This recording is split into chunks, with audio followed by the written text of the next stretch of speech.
Good afternoon, dear sir and madam. Namaskar.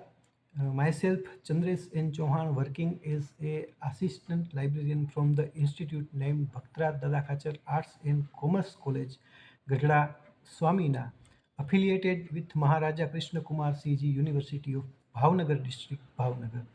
It is my pleasure to share my viewpoints regarding the successful attended this online short-term course on NEP 2020 Orientation and Sensitization Program of Mission Malaviya Teachers Training Program on this virtual mode of learning.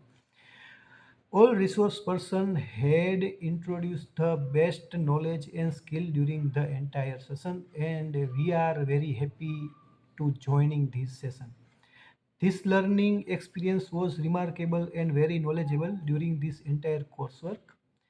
Through this course, management has also provided the very supportive approach and best practices.